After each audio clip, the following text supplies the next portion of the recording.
नमस्कार। Have a nice day.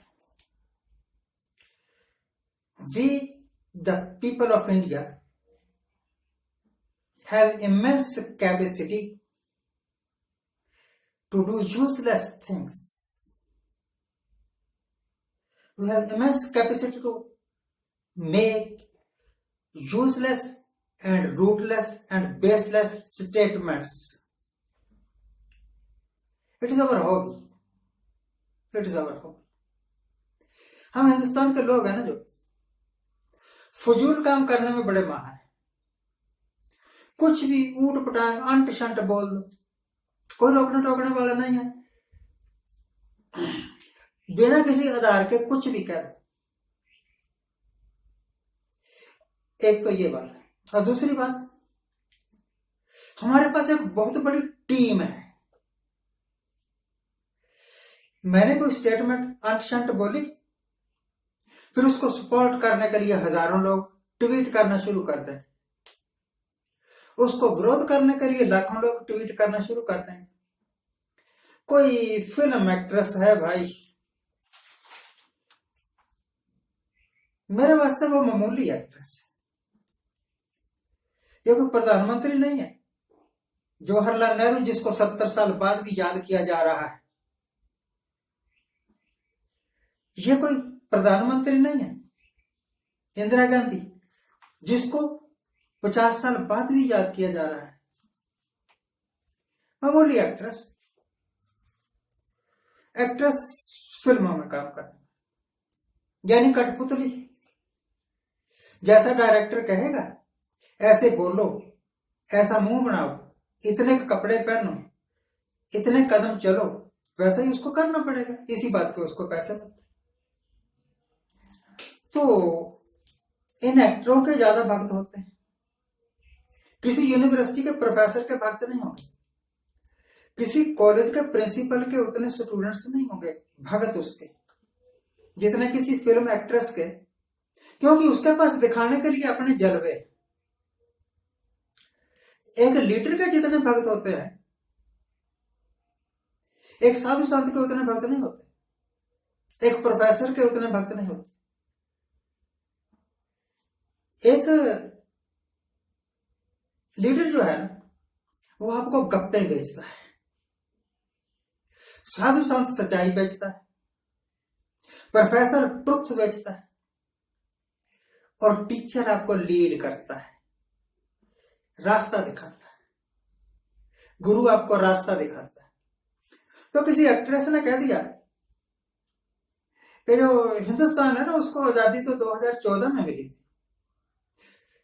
और चल पड़े जी एक हजूम उन लोगों का जिन लोगों ने कहा कि ये गलत बोल गई। आप क्या कह रहे हैं? आप क्यों कह रहे हैं कि वो गलत बोल गई? आपको नहीं पता हिंदुस्तान में आजादी कब मिली थी, और क्या क्या शहीदियां प्राप्त करके, क्या क्या बलिदान देकर मिली थी? लिख रहे हैं कि उसने ऐसा कह दिया, हाय हाय आसमान गिर गया। दूसरी तरफ उसकी टीम के बंदे उसकी फेवर में लिख रहे हैं। है क्या उस एक्ट्रेस के पास,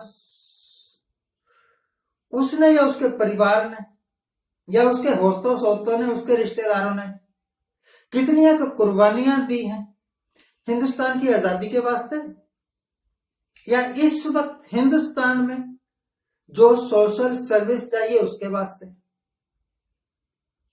पर लगे हुए हैं, क्योंकि ये सब बेले और निकम्मे लोग, they have nothing to do. मैं देखता हूं बहुत सारे लोग फेसबुक पर, व्हाट्सएप पर मुझे भी पोस्ट भेजते हैं, आम लोगों को तो भेजते ही होंगे। वो अपनी फोटो लगाते हैं और उसके पीछे एक गाना चलता है, पंजाबी का कोई लचर सा गाना, हिंदी का कोई लचर सा बिल्कुल घटिया सा थर्ड क्लास गाना, जिसका मतलब ही कुछ नहीं, सिर्फ नंगापन दिखाना। मैं सोचता हूं कि ये लोग कुछ कहना चाहते हैं, ये लोग कुछ बोलना चाहते हैं, कहने के लिए लफ्ज नहीं है, बोलने के लिए प्लेटफॉर्म नहीं है, अब मैं बोल रहा हूं ना, आपके साथ बात कर रहा हूं, रोज करता हूं, 1000 दिन हो चला है बात करते करते। तो कैसे कि बोलने के लिए मेरे पास कुछ है, बताने के लिए मेरे पास कुछ है, और मुझे एक प्लेटफॉर्म दिया कारपुर वाहिगुरु, मैं रोज उस पर आता हूं, रोज बोलता हूं, लोग रिएक्ट करते हैं। अब एक लचर से गाने पर अगर को मैं रिएक्ट भी करूं, मुझे किसी ने भेजा और मैंने कह दिया वाह वेरी गुड, नंबर एक तो उस गाने का कोई मतलब ही नहीं है, तो वेरी गुड किया। नंबर दो, फोटो तेरी, गाना किसी दूसरे का, तेरा कंट्रीब्यूशन क्या है, कैसा वेरी गुड। कल को कोई उठेगा इसी फिल्म एक्ट्रेस जैसा, कल को कोई उठेगी इसी फिल्म एक्ट्रेस जैसी, कोई और तो कोई मर्द, और स्टेटमेंट दे देगा कि हमें तो बाप ही 2014 में मिला है, पहले तो बिना बाप के ही थे। तो सिर फुटाने की नौबत आ जाएगी, एक दूसरे के विरुद्ध भाषण देने की नौबत आ जाएगी, इवन के बड़े बड़े लीडर भी कूद पड़ते हैं। एक टाइम था जब ये पद्म श्री अवार्ड जो है ना, उसकी एक वैल्यू थी, दिया जाता था ना जिसको पद्म श्री अवार्ड, उसका कोई कंट्रीब्यूशन होता था, उसकी कोई पहचान होती थी। अब जो दिया जा रहा है अवार्ड, श्रीमती इंदिरा गांधी के टाइम में एक कार्टूनिस्ट थे, परहैप्स वो लक्ष्मण जी थे, इंदिरा गांधी जी के बड़े भूडे भूडे कार्टून बनाया करते थे, इतनी लंबी नाक करते हैं। इंदिरा गांधी ने उनको एक बार अपने दफ्तर में बुलाया, कहा कि आप हमसे इतने चिढ़ते क्यों हैं, इतने बुरे कार्टून क्यों बनाते हैं हमारे। वो डर गया बेचारा, कार्टूनिस्ट की वैल्यू क्या है, कार्टूनिस्ट की औकात क्या है एक प्राइम मिनिस्टर क्या के। मैडम मुस्कुराई, कहने लगी नहीं, हमने आपको डराने के लिए नहीं बुलाया, हमने इस कारण को बुलाया है कि आपके कार्टून हमें बहुत अच्छे लगते हैं, carry on the good job. 3 महीने बाद उनको चिट्ठी मिली कि आपको पद्मश्री अवार्ड के लिए चुना गया है। प्राइम मिनिस्टर ऑफ इंडिया, जिसके कार्टून रोज बना के एक कार्टूनिस्ट उसका मजाक उठाया करता था, उसी को पद्मश्री अवार्ड दिलवा रहे हैं। ये है पर्सनालिटी की उच्चता, ये है विचारों की उच्चता। अपने बल का भोंडा प्रदर्शन करना, एक कठपुतली की तरह फिल्मों में काम करना, ये तो कोई कंट्रीब्यूशन नहीं। हजारों एक्टर हैं, इससे भी बुरे सीन देने वाले, इससे भी बुरी बातें करने वाले, तो उनको ही दे देते पद्म भूषण अवार्ड। एक हमारे सरदार जी थे, वो सिंगर